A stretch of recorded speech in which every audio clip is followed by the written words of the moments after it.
Stuck on a jet train, summer to give and go give.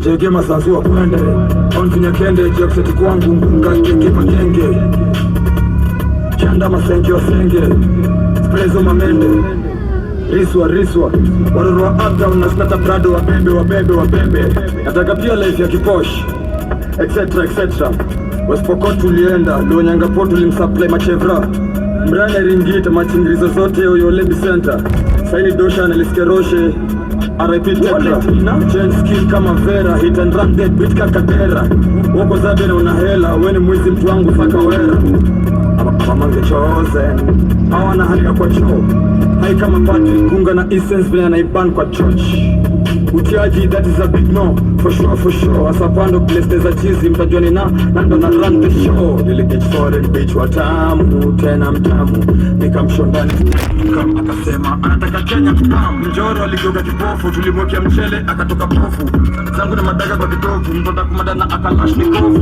kuna marideo kuisti kugenje zinapewa sera machungu hata system ni threatened sezi tisha sera mkwamzia masanzi wa kwende onfinya kende jakseti kwangu ngakeke makenge chanda masenke wa senge sprezo mamende riswa waroro wa uptown na snata prado wabebe kuja vibao unaweza tokwa yuto amengoja mboka wakachoka sahi wana room tu naitoka tupa mtupe tumeamoka stuka midhoka ona hadi producer katoka na mgola kabala lazima ifall jondo black man haizi kugrow tunachapa na polo kikolo wada ndo tunaingia show simamishwa roho ukuleta ngo tunafanya kakori kwa dance floor rada kukutoka do huku down tumekula moto kama Shaka Zulu ambia rais ajiuzulu tuangu jondo tupate uhuru ishi life kuomoka tunaogopa sota tukitisha lunch na soda nilivunja James Nyuguna nikapata durusu nikatongi moja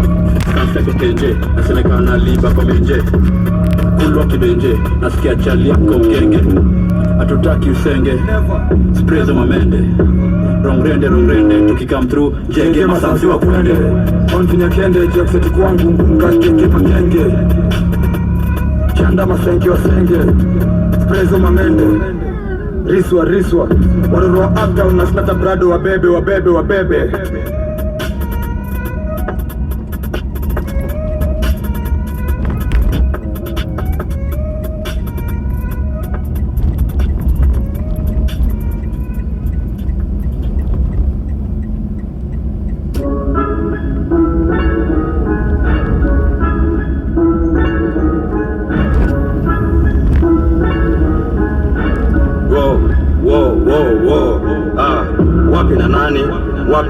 wapi na nani ngoja ni walole pijini retro msana goza ni ombre kibok na yeda ni debla siku flares kaki na sahi continue show msani tuzidi wapi na nani ngoja ni walole pijini retro msana goza ni ombre kibok na yeda ni debla siku flares kaki na sahi continue show msani tuzidi wapi na nani hebu kuja huko amenuka ndenga mse inatiririka. Natural that the forces in control would do that. What's $100 grand compared to an extra buck or two on every chunk of beef consumed in the country? It's not surprising that the politicians are so despised and disliked by the people. Let's face it, if your senator fell off a cliff, you might momentarily regret that it wasn't you who shoved him, but you wouldn't exactly lose a lot of sleep over his demise, would you? Of course, the politicians don't see it that way. They kid themselves that they have the people's affection, a bit as Mussolini did, and they waffle on about service and commitment, while each day they vote to bind the people further. In the end, the average guy, realizing he can't beat the system, walks away. It's not surprising that the majority of the people are politically apathetic. What other option have they got?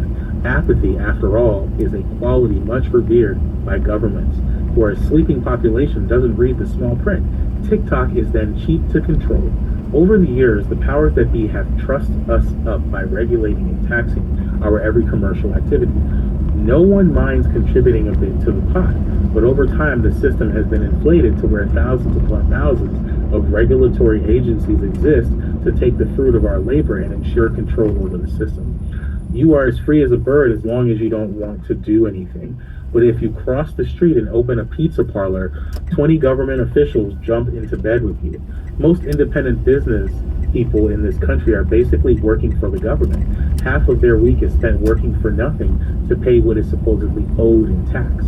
And part of the rest of the week is lost to feeding the bureaucratic behemoth its daily diet of little forms of and returns. Think of this.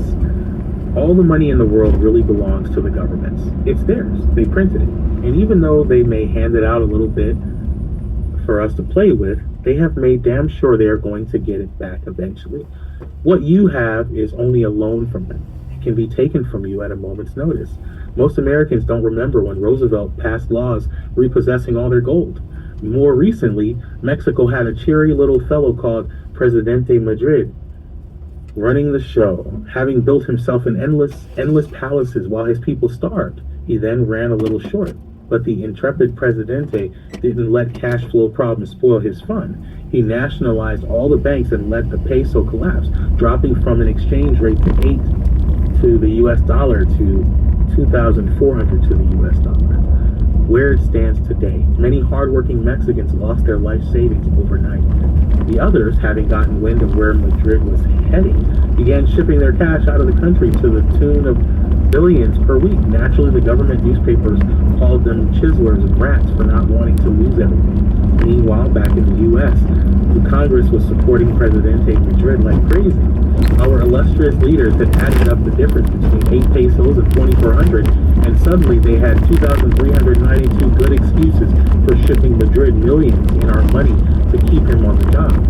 The upshot for Mexico was that the capital infrastructure was destroyed as the smart money fled, and the people were impoverished even further.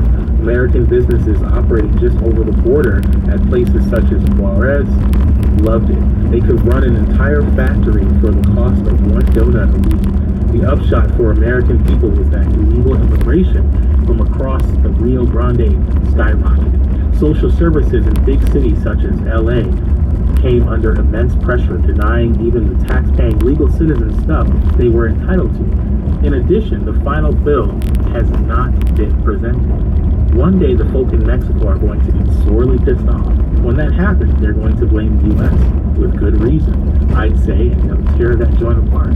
It's going to cost the U.S. taxpayer an arm and a leg to pop over there and fix it. You can't ignore a crazed elephant that's stomping through your garden.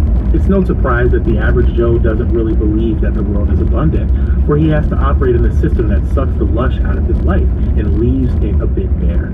Of course, the forces in control don't have the same problem. That is why we have a world in which many are immensely rich, which the rest are scraping by or perhaps even doing okay. But it's hard for the average guy to wind up with any real surplus. What to do? There is nothing you can do.